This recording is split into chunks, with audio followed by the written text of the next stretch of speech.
Hello there, zombie slayers, puzzle solvers, and lovers of all things Resident Evil. Today we're going to discuss something that's been clawing at the Resident Evil community's minds for quite some time. Why on earth hasn't Capcom remade Code Veronica? For those who need a reminder, Code Veronica was the series' ambitious foray into the 128-bit console era. It ditched the pre-rendered backdrops for full 3D environments, giving us an even more immersive survival horror experience. But Code Veronica was not just a tech demo. It was a narrative goldmine. It introduced new layers to Resident Evil lore, interconnected the storylines of siblings Claire and Chris Redfield, and played host to some of the series' most memorable villains, including the unhinged Ashford twins. Let's not forget the return of Albert Wesker, marking his transition from merely a treacherous turncoat to a major series antagonist. Code Veronica is where Wesker's story really begins to unfold. You have no idea how much I hate you. So why does Code Veronica deserve a remake?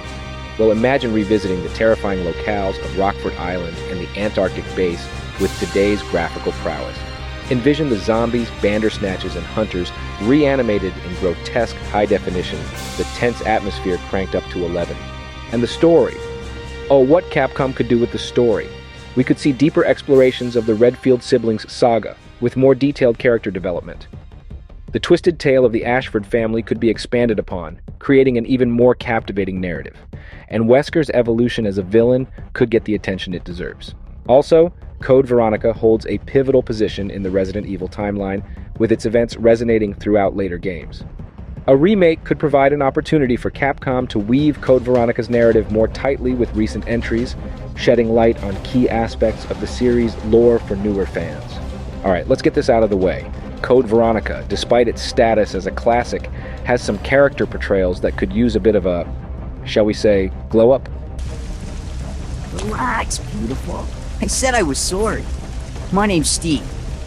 Take Alfred Ashford, the guy's so theatrical he makes a peacock look shy. Don't get me wrong, he brings the laughs, but his character feels as shallow as a kiddie pool. I am Alfred Ashford, commander of this base. A remake could add depth to Alfred's flamboyance, making him more than just comic relief. And how about Alexia, a tragic character hidden behind the monstrous transformation? A remake could show her descent into madness in all its gut-wrenching glory. Then there are our leading siblings, the Redfields, and our ever-mysterious Wesker. The remake could delve into their stories, uncovering layers of complexity like a thrilling page-turner. So here's to hoping Capcom gets the message. A Code Veronica remake wouldn't just be a high-def facelift. It's a chance to rewrite wrongs, deepen narratives, and create a gaming experience as compelling as its jump scares. Code Veronica didn't just serve up more of the same. It made its own rules and played its own game, like a rebellious teenager with a brand new leather jacket and an attitude to match. The standout feature? That sweet, sweet taste of dual-wielding destruction. Code Veronica introduced a thrilling mechanic that let us brandish two weapons at once, doubling the firepower and doubling the fun. But let's not forget the array of deadly tools at our disposal. The game threw some wild cards into the mix: a crossbow, a sniper rifle, even explosive bow rounds. Each weapon brought its own flavor to the undead smorgasbord, opening up new strategies and tactics. So here's the deal. Imagine for a moment the raw intensity of Code Veronica's double-barreled action, but upgraded with the polish and precision of today's tech. We're talking about a ballet of bullets and blood, a dance of destruction where every move could be your last. Code Veronica isn't just another branch in the Resident Evil tree. It's the goddamn trunk, the heartbeat of a narrative universe that beats with terror and suspense.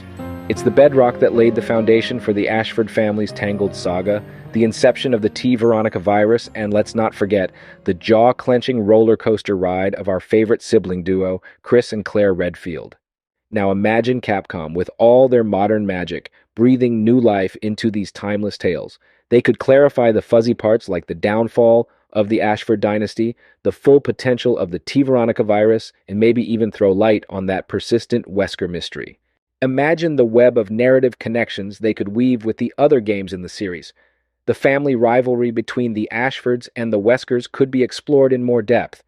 The horror of the T. Veronica virus's effect on Alexia could be revealed more graphically, creating an even darker atmosphere.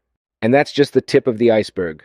The sheer potential of a Code Veronica remake to enrich the Resident Evil universe is staggering. All that success, all that fan enthusiasm, it's created the perfect atmosphere for a Code Veronica resurrection. This isn't just any title, it's a seminal piece in the Resident Evil saga, a diamond in the rough that's been lying in the shadows for far too long. This game gave us the twisted tale of the Ashford family, new sinister locations, an expanded narrative that branched out from the usual Raccoon City confines, and a richer, more developed portrayal of our hero and heroine, Chris and Claire Redfield. It's time for this diamond to get its shine on, to take its rightful place in the radiant crown that is the Resident Evil series. It's Code Veronica's turn. The stage is set, the audience is eager, and the spotlight awaits. Capcom, it's time to let this gem sparkle again in a terrifyingly brilliant remake.